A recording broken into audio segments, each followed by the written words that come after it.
everyone, welcome to Forbes Flash. Thanks for joining. Let's get started. The latest list of the Forbes 400 is out, and it's another record year for the richest people in America. It took a fortune of $2 billion to make it on this year's list, 18% more than last year. So, who made the list and who dropped off?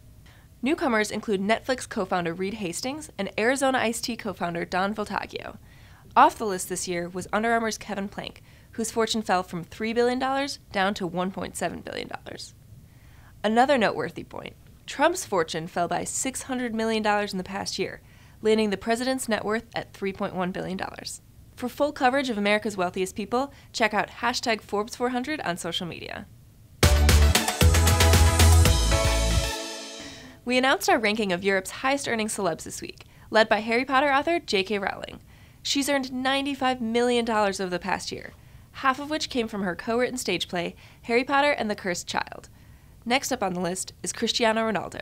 The soccer star brought in $93 million, thanks to a contract extension and endorsements. Over the next few weeks, WhatsApp will be rolling out a new location sharing feature that's been a long time coming. While the feature isn't notably new, iMessage has the same ability, it could be an opportunity for businesses using the app to engage with customers. For example, a WhatsApp user could connect with a local shop on the app and allow location sharing. The next time that user is in the area, the store might ping them with a voucher to encourage them to stop in. The feature won't come without privacy concerns, so stay tuned for feedback as it rolls out. Joining us now is Forbes Associate Editor Dan Alexander to discuss his latest story, a look at the mystery of Wilbur Ross's missing billions.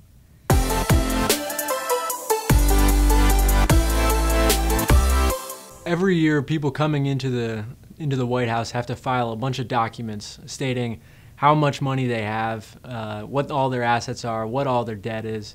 And for Wilbur Ross, we've been looking at him for years and years, and we thought that he was worth about $2.9 billion. So when the forms came out, we went through and looked at it line by line. It was 57 pages, and by the end of it, we tallied it all up, and we couldn't get anywhere close to $2.9 billion. So reached out to Wilbur Ross and said, hey, I'm sorry, but it looks like we're going to have to kick you off of the Forbes 400. We talked on a Sunday, and he told me, the reason that it looks like I'm poorer on that form than I actually am is because shortly after the election, I transferred a bunch of assets into trusts for my family members, and that left more than $2 billion of my family's wealth off of my personal financial disclosure report. I was wondering what Wilbur Ross's response to the article was going to be, because we had talked about it and he had stated very, very clearly, but then toward the end of the reporting, it looked like he was sort of backing away from some of the things and trying to, to hedge his way out of it in emails that he was sending. And so when the Department of Commerce released a statement saying that he had actually not transferred a large amount of assets right after the election, I went back and looked at what we had, and he said to me very explicitly that the reason that his net worth was down was because he had transferred a bunch of assets into trusts. And I asked him about less than a minute after that, now when did you make the transfer? And he said, between the election and the nomination. So I asked Wilbur Ross, all right, so if it's not you who's the beneficiary of these trusts, who actually does get the money in them? And what he told me is, well, it's family members, children and that sort of thing. And so I tried to press him a little bit more on it. I said, well, is it just your children? No, there are some other children. His wife had been married previously. I said, okay, so it's your children and her children as well, your two stepchildren. And he said, no, there are actually some third parties involved. And then I continued pressing him and said, okay, well, what are the third parties? And he said, well, as you probably know, my wife and I have both been married a few times. So, and then he ended by saying definitively that there were no beneficiaries outside of his family members to the trusts. The major concern here for ethics experts is if you have recently moved a significant amount of assets into trusts, or even if your family members just own more than $2 billion worth of assets that are sitting in trusts, then Wilbur Ross probably knows what's in those trusts. There's a good chance that something in there conflicts with the responsibilities of the Secretary of Commerce because the Secretary of Commerce has such broad-reaching authority that many, many assets would conflict with his official responsibilities.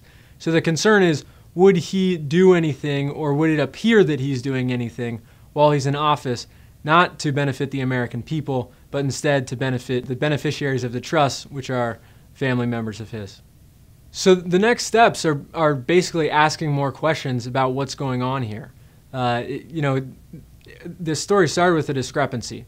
The forms listed one thing, and Wilbur Ross had told us previously that he was worth a different thing. Now we're still back with the discrepancy. So Wilbur Ross now told us that he moved assets into a trust. When asked when he did that, he said shortly after the election. The Department of Commerce has now issued a statement saying the exact opposite of both of those things. So what's going to happen is just a lot of people are going to be asking questions about where did these assets go, what's the truth, why did he say one thing and then the Department of Commerce said the other thing. So it's just a classic question of, can people follow up enough? Are we going to figure it out? And ultimately, perhaps Congress says, hey, we really want to hear some answers on this stuff. So Wilbur Ross, before we did this story, was listed as the richest member of Donald Trump's cabinet. The only other person who's listed as a billionaire is Betsy DeVos. She's an heiress for the Amway fortune. But now Wilbur Ross, we've knocked him down to $700 million because we can only account for $700 million of this. He now falls to number 2 behind Betsy DeVos. $700 million is still plenty of money, but it's not quite enough to be at the top of Donald Trump's cabinet. Thanks for joining us. Tweet your feedback using #ForbesFlash, and we'll see you next week. Tune in every Friday morning, same time, same place.